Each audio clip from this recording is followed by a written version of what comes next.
Morning students, आज हम अपनी 11th इलस्ट्रेशन करेंगे। 4th चैप्टर जो कर रहे हैं। कल आपको 10 तक क्वेश्चन दिए थे। तो क्या है ये कि 1/4/2010 को साहिल और चारू पार्टनर हैं। इनकी प्रॉफिट शेयरिंग रेशो 4:3 है। तनु नया पार्टनर आता है 1/5 शेयर के लिए, जो कि एक्वायर करता है साहिल से और चारू से इक्वली। और और फिर क्या कहता है कि साहिल, चारू और तनु अर्न करते हैं profit at a higher rate, normal rate of return से 31 मार्च 2013 को। Therefore they decided to expand their business, इसलिए वो अपना बिजनेस एक्सपेंड करना चाह रहे हैं। To meet the requirements of additional capital they admit Puneet as new partner. एक नया फिर पार्टनर बना रहे हैं, उन्हें ज़रूरत पड़ रही है नए पार्टनर की। नॉर्मल रेट से ज़्यादा प्रॉफिट अर्न करना चाहते हैं, तो नया पार्टनर उन्होंने पुनीत को बनाया। 1/7 शेयर के लिए वो आया, जो कि उसने साहिल और चारू से 7:3 रेशो में एक्वायर किया। तो पहले आपने बतानी है न्यू प्रॉफिट शेयरिंग रेशो साहिल, चारू और तनु की। फिर सेकंड केस में बतानी है साहिल, चारू, तनु और पुनीत की, जब पुनीत के एडमिशन के बाद। तो सीधी सी बात है, देखो सोल्यूशन देखेंगे हम इसका कि देखो नया पार्टनर जो तनु आई, वो कितने के लिए आई? 1/5 शेयर के लिए आई। वो क्या करती है? इक्वली एक्वायर करती है साहिल से और चारू से। मीन्स अपने हिस्से का आधा साहिल से, अपने हिस्से का आधा चारू से। तो क्या करेंगे फिर इसका? साहिल का न्यू रेशो क्या आएगी? ओल्ड 4/7 है, इसमें से 1/10 दे रहा है, ये माइनस कर देंगे। चारू की ओल्ड 3/7 है, अपने हिस्से में से वो 1/10 दे रही है, वो इसका माइनस कर देंगे। और तन्नू का ये शेयर जुड़ जाएगा, मीन्स 2/10 मीन्स 1/5 ही हो गया। तो इनकी न्यू रेशो हम निकालेंगे 33:23:14 आ जाएगी। इसके बाद सेकंड पॉइंट है इसका कि पुनीत आता है फिर, जब बिजनेस में वो क्या करना चाहते हैं, एडिशनल कैपिटल लगाना चाहते हैं, तो नए पार्टनर की रिक्वायरमेंट होती है। तो पुनीत नया पार्टनर आया 1/7 शेयर के लिए, 1/7 शेयर के लिए आया और साहिल और चारू से 7:3 में लेता है। तो 1/7 का 7/10 वो लेता है साहिल से, और 1/7 का 3/10 लेता है चारू से। तो ये हम क्या करेंगे इसके अकॉर्डिंग? फिर साहिल की जो ओल्ड अब पीछे वाली है, जो स्टार्टिंग में थी वो ओल्ड नहीं है। तो 33/70 ये ओल्ड है इसकी पीछे, इसमें से माइनस कर देंगे जो इसने पुनीत को दिया हिस्सा साहिल ने। चारू का भी ऐसे करेंगे। चारू की क्या है? ओल्ड 23/70 है, अपने हिस्से में से दे रहा है 3/70।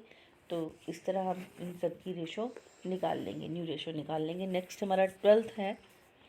Illustration A B equal partner हैं, उन्होंने सी और डी दोनों पार्टनर को एडमिट किया। 1/5 के लिए आता है सी, 1/6 के लिए आता है D. What is the profit sharing ratio of all partners की प्रॉफिट शेयरिंग रेशो क्या होगी? तो देखो क्या करेंगे, लेट करेंगे। टोटल फर्म का प्रॉफिट है 1। सी और डी कितने शेयर के लिए आने? पहले एक का करते थे, अब दोनों हैं सी और डी 1/5 के लिए और 1/6 के लिए आ रहे हैं। नेक्स्ट फिर हमारा होगा, अब 1 में से इन दोनों का हिस्सा निकाल दो। सी ओ डी का हमें पता है, तो वो निकाल देंगे हम। तो बाकी बचेगा 19/30। 19/30 शेयर रह गया। 19/30 को ए और बी इक्वली डिस्ट्रीब्यूट कर लेंगे, ओल्ड रेशो में इक्वली डिस्ट्रीब्यूट कर लेंगे, तो इनकी न्यू रेशो आ जाएगी 19:90:12:10। नेक्स्ट है सेक्रीफाइस रेशो। सेक्रीफाइस रेशो पता है आपको क्या होती है? जब नया पार्टनर एडमिट होता है तो ओल्ड पार्टनर अपने हिस्से का कुछ एक पार्ट सरेंडर करता है नए पार्टनर को। तो ये जो सरेंडर करता है वही सेक्रीफाइसिंग रेशो कहलाती है। जो गुडविल ओल्ड पार्टनर को दी जाती है, नया पार्टनर जब गुडविल का अमाउंट लाता है तो वो क्या करता है? सेक्रीफाइजर को ही देता है। जिन पार्टनर्स ने उसके आने पर, जिससे उसने हिस्सा एक्वायर किया है, तो उन्हीं को ही देगा नया पार्टनर, इसलिए सेक्रीफाइसिंग रेशो कैलकुलेट की जाती है। तो सेक्रीफाइसिंग रेशो का क्या फॉर्मूला है? Old ratio minus new ratio. ये जैसे आपको प्रैक्टिकल इलस्ट्रेशन दी हुई है। ए बी सी पार्टनर हैं, इनकी प्रॉफिट शेयरिंग रेशो है 5:3:2। डी नया पार्टनर आता है, न्यू प्रॉफिट शेयरिंग रेशो हो जाती है 3:2:2:3। सेक्रीफाइसिंग रेशो निकालनी है आपने। तो आपको पता है फॉर्मूला सेक्रीफाइसिंग रेशो का, old ratio minus new ratio. Old क्या है? ए की 5/10, न्यू क्या है 3/10, तो इसमें से माइनस कर देंगे। इसी तरह बी की है 3/10, ओल्ड है, न्यू 2/10 है, 1/10 से सेक्रीफाइस कर रहा है ये। सी की ओल्ड है 2/10, 2/10 न्यू भी है 2/10, ये कोई सेक्रीफाइस नहीं कर रहा। ए सिर्फ कौन सेक्रीफाइस कर रहा है, ए और बी। और पार्टनर जो है गुडविल का अमाउंट लेते हैं सेक्रीफाइसिंग रेशो में। अगर कोई पार्टनर ने कोई सेक्रीफाइस नहीं किया नए पार्टनर के आने से तो उसको गुडविल का अमाउंट कोई नहीं मिलता। तो जैसे इस इलस्ट्रेशन में सी ने कोई सेक्रीफाइस नहीं किया, इसलिए उसे गुडविल का कोई अमाउंट नहीं मिलेगा। नेक्स्ट 14 इलस्ट्रेशन है, XYZ पार्टनर है, इनकी प्रॉफिट शेयरिंग रेशो है 4:3:2। पी एडमिट होता है नया पार्टनर 1/10 शेयर के लिए। तो आपने कैलकुलेट करनी है profit sharing ratio, sacrificing ratio calculate करनी है आपने। तो इसमें आप क्या करोगे, पहले न्यू प्रॉफिट शेयरिंग रेशो निकालोगे। तो क्योंकि हमारे पास क्या है, सिर्फ 4:3:2 ओल्ड रेशो दी हुई है और नए पार्टनर का हिस्सा दिया हुआ है। तो इस केस में क्या करेंगे, न्यू प्रॉफिट शेयरिंग रेशो निकालेंगे, क्योंकि नहीं दी गई है इसमें।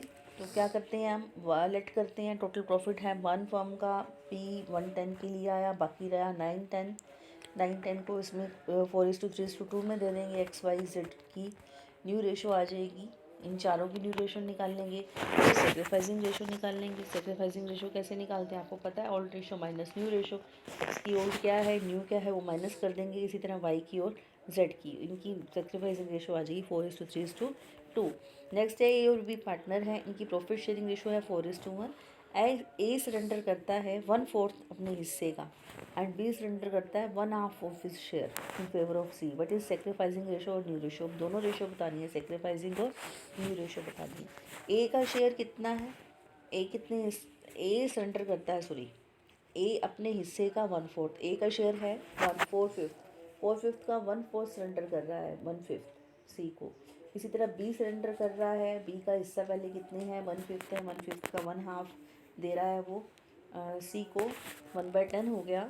तो सेक्रीफाइसिंग इनकी रेशो क्या होगी, 2:1। ए की न्यू रेशो कैसे निकालेंगे, ए का ओल्ड जो शेयर है 4/5 अपने हिस्से में से दे रहा है 1/5, ये माइनस कर देंगे। इसी तरह बी का करेंगे और सी का, इन दोनों का टोटल करके करेंगे। तो इनकी न्यू रेशो आएगी 6:1:3। नेक्स्ट है 16th इलस्ट्रेशन है हमारी, अनिल और सुनील पार्टनर है, इनकी प्रॉफिट शेयरिंग रेशो 3:2 है।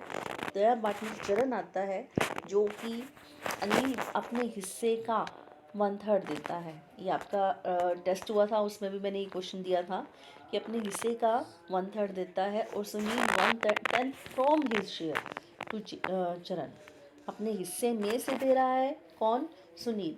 और अनिल अपने हिस्से का, अनिल का ओल्ड शेयर है 3/5, अपने हिस्से का दे रहा है 1/3, तो मल्टीप्लाई कर देंगे 1/5 आ जाएगी, इसका सरेंडर कर रहा है जो। और सुनील का ओल्ड शेयर है 2/5, अपने हिस्से में से दे रहा है तो 1/10 दे रहा है। तो सुनील कितना दे रहा है 1/10। तो इनकी सेक्रीफाइसिंग रेशो क्या आ जाएगी 2:1। अब न्यू रेशो कैसे निकालेंगे, ओल्ड रेशो है सुनील की, सॉरी अनिल की 3/5, अपने हिस्से में से होगा 1/5, 2/5, सुनील का 2/5 ओल्ड है, अपने हिस्से का में से क्या दे रहा है 1/10, प्रोमिस शेयर था ना। तो चरण क्या कर रहा है 1/5 ले रहा है किससे, अनिल से, और 1/10 ले रहा है सुनील से, इसका टोटल कर देंगे। नेक्स्ट है हमारा find out the sacrificing ratio in the flowing cases. आपने सेक्रीफाइसिंग रेशो निकालनी है। ए बी पार्टनर है, इनकी प्रॉफिट शेयरिंग रेशो 3:2 है और सी को एडमिट करते हैं 1/4 शेयर के लिए। A be decide future profit losses को इक्वली करते हैं। तो इसकी देखो कैसे निकालेंगे न्यू रेशो और सेक्रीफाइसिंग रेशो। पहले न्यू रेशो देखो, सी का शेयर कितना है 1/4, बाकी शेयर रहा 3/4, ये इक्वली बांटेंगे 3/4 को, ए और बी। मीन्स 3/8 लेगा ए और 3/8 लेगा बी। तो न्यू रेशो निकाल देंगे हम इनकी तीनों की। अब सेक्रीफाइसिंग रेशो का आपको फॉर्मूला पता है, old ratio minus new ratio. A की ओल्ड क्या है 3/5 है और न्यू क्या है 3/8 है, ये सेक्रीफाइस कर रहा है 9/40 से। बी की ओल्ड है 2/5, ये दे रहा है जो न्यू है सॉरी 3/8 है, तो 1/40 से सेक्रीफाइसिंग है इनकी 9:1। सेकेंड पार्ट है इसका, ऊपर है जो दिया हुआ आपको, सेकेंड पार्ट है ए एंड बी पार्टनर्स हैं, सी एडमिट होता है 1/4 के लिए और फ्यूचर में 2:1 में बांटेंगे ये। तो देखो क्या करेंगे, सी का हिस्सा है 1/4, बाकी रहा रिमेनिंग 3/4, 2:1 में बांटेंगे तो मीन्स 3/4 का 2/3 ए को मिलेगा और 3/4 का 1/3 बी को मिलेगा। तो इस तरह न्यू रेशो निकाल लेंगे। सेक्रीफाइसिंग सेम है, जैसे क्या फॉर्मूला हमारा, old ratio minus new ratio तो ए की ओल्ड 1/2 है, न्यू 1/2 है, तो कोई सेक्रीफाइस नहीं कर रहा। ये बी क्या कर रहा है, 1/2 ओल्ड है, न्यू 1/4 है, 1/4 से सेक्रीफाइस कर रहा है, सिर्फ इसमें बी सेक्रीफाइस कर रहा है। नेक्स्ट है के एल एम, पार्टनर है, इनकी प्रॉफिट शेयरिंग रेशो है 3:2:1 एंड एडमिट होता है 1/6 शेयर के लिए। क्या एग्रीड होता है कि एम का जो हिस्सा है वो ओरिजिनल रहेगा, पहले की तरह ही रहेगा। न्यू रेशो निकालनी है और सेक्रीफाइसिंग रेशो निकालनी है। तो देखो एन का शेयर रहेगा 1/6 और कहता है एम का भी सेम रहेगा, तो एम का भी 1/6 रहेगा। इसका मतलब एम का 1/6 है ना और तो उसका भी यही रहेगा। तो अब 1 में से इन दोनों के शेयर को निकाल दो, बाकी जो बच गया उसको क्या करो 3:2 रेशो में बांट दो, के और एल में। तो इस तरह ये बांट के न्यू रेशो निकाल लेंगे, फिर इसकी सेक्रीफाइसिंग रेशो आ जाएगी, हम निकाल लेंगे। क्या है फॉर्मूला हमारा, old ratio minus new ratio, जिसमें ए और एल सेक्रीफाइस कर रहे हैं, एम कोई सेक्रीफाइस नहीं कर रहा। नेक्स्ट है हमारा 19 question, A B C partners हैं, इनकी प्रॉफिट शेयरिंग रेशो है 9:6:5। डी एडमिट होता है 1/4 शेयर के लिए। बी सेक्रीफाइस करता है 1/20 from his share in favour of D and rest of sacrifice was made by A and be in the ratio 3:1। Calculate करनी है अपने सेक्रीफाइसिंग रेशो और न्यू रेशो। अब 9:6:5 है इनकी, पहले डी 1/4 के लिए आ रहा है और बी सेक्रीफाइस कर रहा है अपने हिस्से में से 1/20 और बाकी in the favour of D and rest sacrifice A और बी कर रहे हैं 3:1 रेशो में। देखो 1/4 शेयर है किसका, डी के, जिसमें से 1/20 लेता है बी से, बाकी रहा 4/20 उसका हिस्सा जो उसने लेना है। 4/20 को 3:1 रेशो में लेता है ए और सी से। मतलब क्या है, 4/20 का 3/4 लेता है जो है ए से, ए सेक्रीफाइस करता है। इसी तरह 4/20 का 1/4 सी सेक्रीफाइस करता है। तो इनकी सेक्रीफाइसिंग रेशो आ जाएगी 3:1:1। ये न्यू रेशो कैलकुलेट करनी है, old ratio minus new ratio. आपको ओल्ड एक ही पता है 9/20 है और अपने हिस्से में से दे रहा है 3/20, माइनस कर देंगे। इसी तरह बी का भी है, नेक्स्ट पेज पे आपको दिया गया है कि 6/20 ओल्ड है और 1/20 इसमें से दे रहा है 5/20 आ जाएगी। सी की ओल्ड है 5/20, अपने हिस्से में से 1/20 दे रहा है तो 4/20 आ जाएगी। और ए की क्या है 1/4 के लिए आया या 5/20, इसका डेनोमिनेटर सेम करेंगे तो हम इसकी जो न्यू रेशो आएगी 6:5:4:5 आएगी। ये आपकी 19th इलस्ट्रेशन हो गई हैं, आप इसे नोटबुक पर कर और फिर जो प्रैक्टिकल करके भेजें। ओके।